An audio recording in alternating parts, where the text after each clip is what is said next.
should tell you that I get stage fright, so I was just doing Googling how to conquer stage fright, but it was the same as what I do when I go to sleep. So, just in case I fall asleep, you know why. Okay, so I'd like to ask you to indulge me in some, in expressing some existential angst and metaphysics about my identity, because I've been asked to come here today just because I'm a columnist with the Jewish Chronicle sometimes, and they've picked me up here because I sometimes talk about my Aden dad, so that's why I'm here. But I was born here. So I'm going to read you my piece. So this is my dad, Menachem, another Menachem. I didn't know that everyone was called Menachem until I got here. And I'm here to talk about Adeni culture and what that's meant to me, but also about my mum, because I can't talk about my dad and his Adeni culture without contrasting it with my mum's Israeli, Persian, Kurdish culture, because no one knows where her dad was born, because they were a poor family, they didn't have birth certificates, like so many people.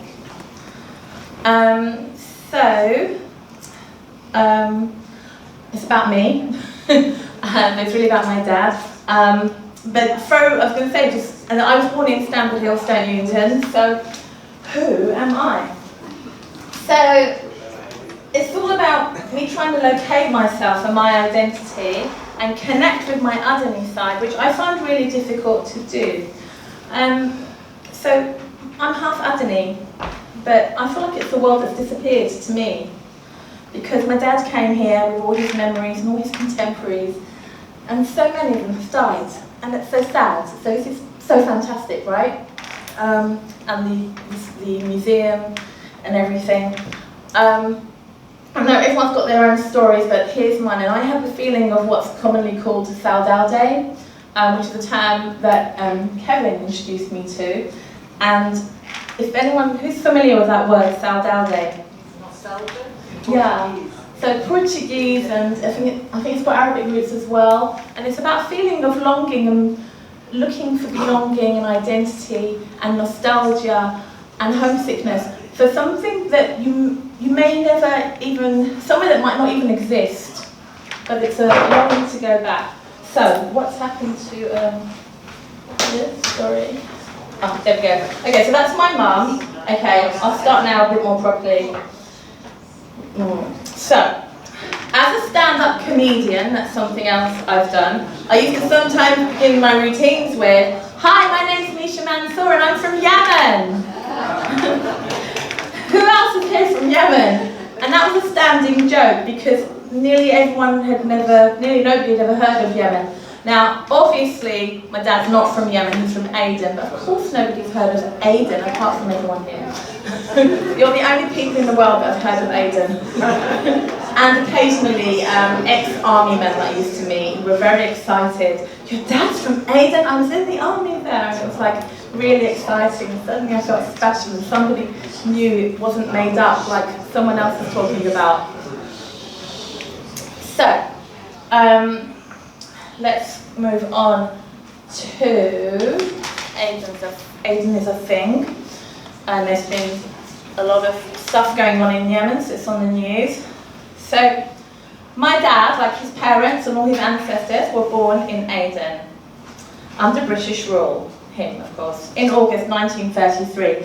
He was one of 7 children, 4 girls and 3 boys: Menachem, Shoshana, Hadassah, Jacob, Margaret, Michael and Mary. I think we can see the British influence there, although it's not really surprising because so many girls were educated at the convent. His family lived in a very tall, very large house and had a printing business.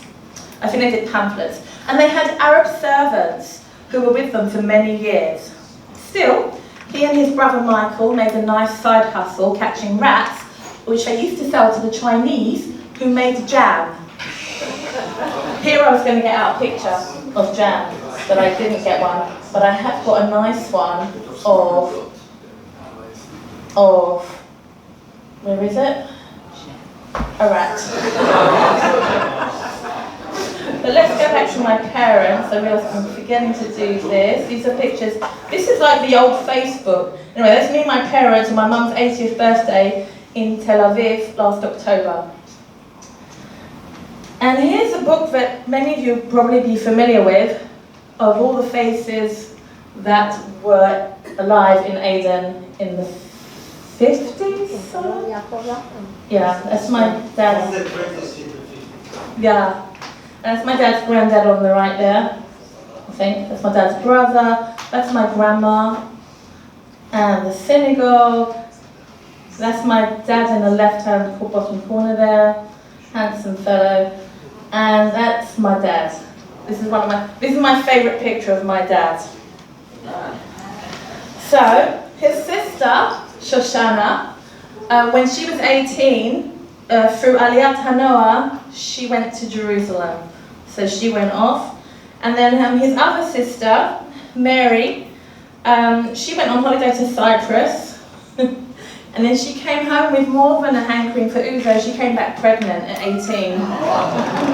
Shame of it. But it wasn't a big shame. So I'm telling you this because it might surprise you that an 18-year-old girl from a Jewish Adeni family was well looked after by her family. She lives in State Newton now with one of the others, my dad's other sister. So, they lived there, Mary and her daughter Julie, in a family home in Aden until the Six-Day War in '67, after which, as you know, all the Jews had to flee. And my dad was telling me only the other day that he got the phone call from his sister Mary in 1967, by this time my dad was in London, where they were screaming, help us, they're going to kill us. Mary never married. My uncle Michael never married either. And when they fled to London in '67, they lived together in a small flat in Dalston with Julie, the child, who was the present souvenir from Greece. I used to stay there every week. Sadly, Mary and Michael are both dead now. And Julie's in her late 60s and also never married. Why don't Aden get married? My dad's brother Jacob never married either. He went to Israel. Then my dad's other two sisters, Margaret and Hadassah, some of you might know them, and they lived together in Clapton. So Hadassah got married, but she failed to conceive, so her Adeni husband divorced her. And then she moved in with Margaret. Now Margaret was my favourite aunt, so I need to show you Margaret. That's Margaret. Oops, that's a rat. That's me and my auntie Margaret. And, oh yeah, this will become relevant. Why Big Daddy and giant haystacks.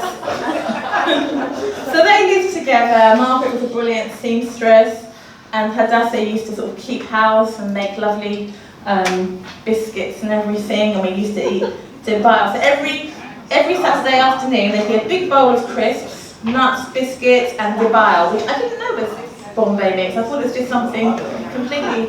When I saw Bombay mix in the shops, I thought, what? That's secret stuff. I used to dip my crisps into Margaret's wine.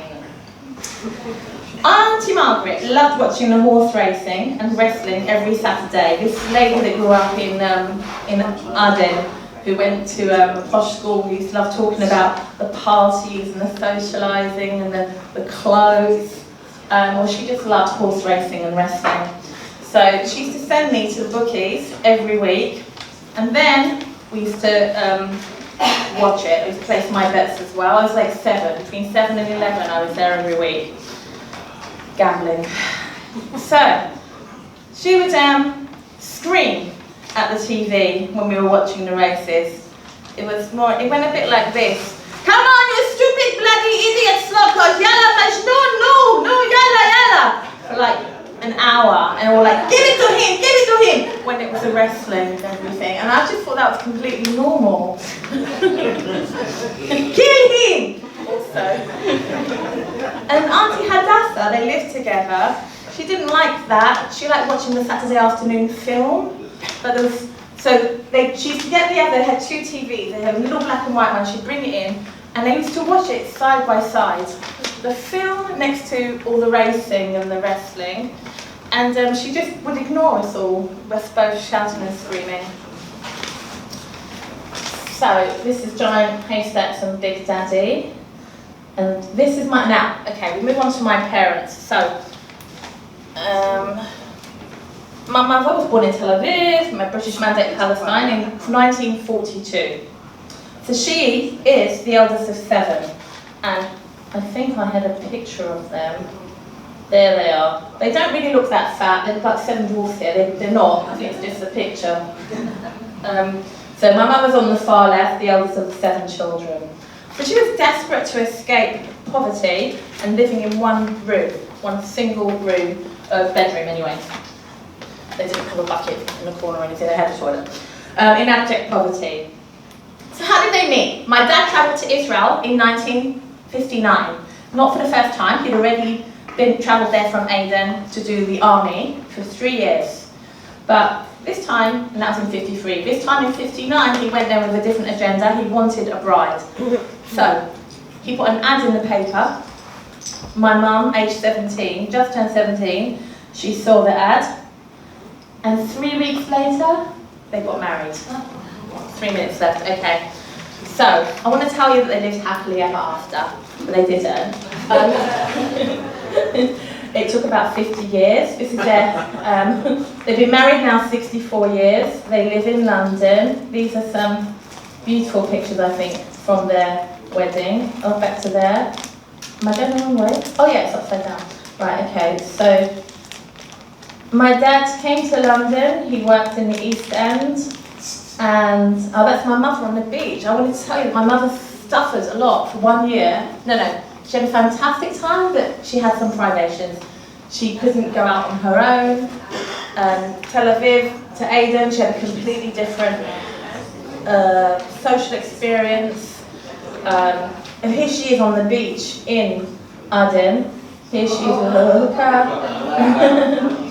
Oh, and she works in the school. I've got so much more to tell you, but there's not really much more time. But there's my parents, and they wanted to tell you they had servants, and my sister, who's next to my mum on the right there, she spent a few months in Aden as a toddler, and she came back just bossing everyone around in Arabic because that's what you did, and she still does. And it's my dad, goes shopping every day, it's my parents, and now, Yona, could you please put on that 10-second clip, that's my parents today, and now they're just about to celebrate their 64th wedding anniversary. And I just thought I'd end with this, because my dad was 90 a couple of weeks ago. This is just a 10-second video of him last week. Dad, I want you to sing a song now. Aden, sing a song. That was it.